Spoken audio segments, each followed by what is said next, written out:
Salam kembali dengan saya Ferdinand Hutahayan. Sahabat, ini memasuki minggu tenang, hari tenang menjelang coblosan Pilkada serentak seluruh Indonesia pada tanggal 27 November 2024. Kita kali ini mau mengupas, berbicara tentang sikap politik Pak Jokowi. Dan saya memberikan judul kali ini, Jokowi the Loser. Mengapa saya memilih kata Jokowi the Loser? Karena apapun hasilnya dari pilkada kali ini, Jokowi tetaplah yang akan kalah. Mengapa saya mengatakan Jokowi tetap yang akan kalah? Meskipun contohnya nanti calon-calon yang dia dukung mungkin akan menang di beberapa daerah. Tetapi saya tetap menyatakan Jokowi the Loser. Jokowi lah yang kalah.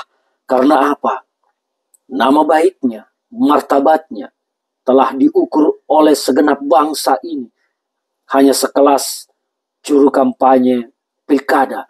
Setelah kerusakan bangsa yang dikebatkan oleh Jokowi selama 10 tahun menjabat sebagai presiden, hutang yang tinggi, dan bahkan sekarang pemerintahan Pak Prabowo harus kepusingan, kesulitan untuk menutupi beban defisit anggaran di APBN yang menganga sangat lebar. Bahkan APBN 2025 dengan nomenklatur yang masih mencatat 34 kementerian, kita telah defisit 600 triliun. Saya tidak tahu nanti ketika akan ada APBN perubahan, berapa defisit anggaran yang akan menganga pada APBN 2025 dengan jumlah nomenklatur, lembaga, badan, kementerian semua berjumlah mendekati 50. Kita kembali kepada soal Jokowi the Loser.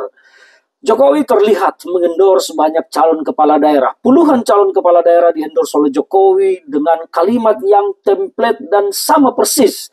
Saya titip kota ini, saya titip kota itu, saya titip daerah ini, saya titip daerah itu. Tetapi ada yang menarik satu dari ini semua. Mengapa Jokowi tidak melakukan hal yang sama terhadap Bobi Nasution?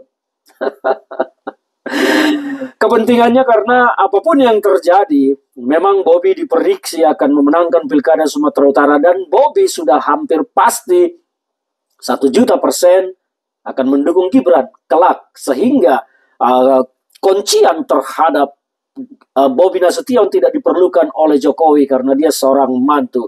Maka banyak kepala daerah yang harus dikunci. Calon-calon kepala daerah ini kemudian diberikan kuncian atau diikat kakinya sebelah oleh Jokowi untuk nanti dipergunakan sebagai dukungan kepada Gibran Rakabuming Raka.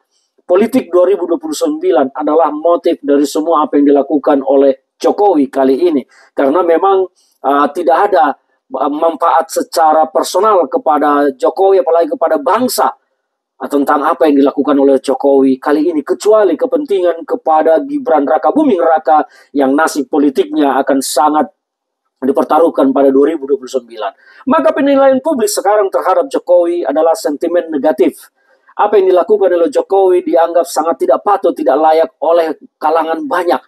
Apa yang dilakukan oleh Jokowi menjadi juru kampanye calon-calon kepala daerah dianggap publik, terutama netizen kita, adalah sesuatu pekerjaan atau perbuatan yang sangat tercela, meskipun tidak melanggar aturan atau melanggar hukum apapun, tetapi yang dilakukan oleh Jokowi dinilai tercela dan bahkan nista sekali. Disinilah titik poinnya mengapa Jokowi saya sebut the loser. Maka apapun nanti yang terjadi terhadap pilkada-pilkada di banyak daerah, tetaplah Jokowi the loser karena dia telah diukur oleh orang kapasitasnya dalam politik nasional.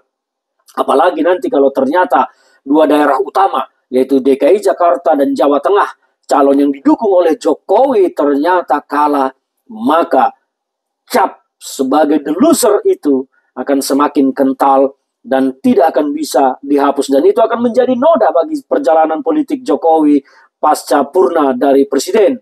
Setelah presiden 10 tahun, banyak noda yang telah ditinggalkan, maka noda itu akan semakin hitam, semakin tebal ketika DKI Jakarta dan Jawa Tengah ternyata dimenangkan oleh calon PDI Perjuangan nantinya. Kita akan lihat sejauh mana politik ini akan berderap ke depan dan sejauh mana Jokowi akan bisa mengangkat Gibran. Jokowi masih merasa bisa akan menjadikan Gibran lebih tinggi.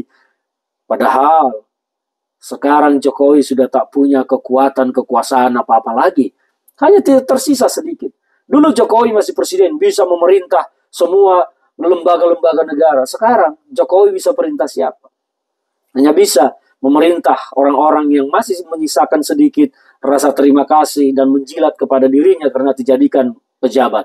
Kita tunggu saja. Tetap bagi saya Jokowi adalah the loser.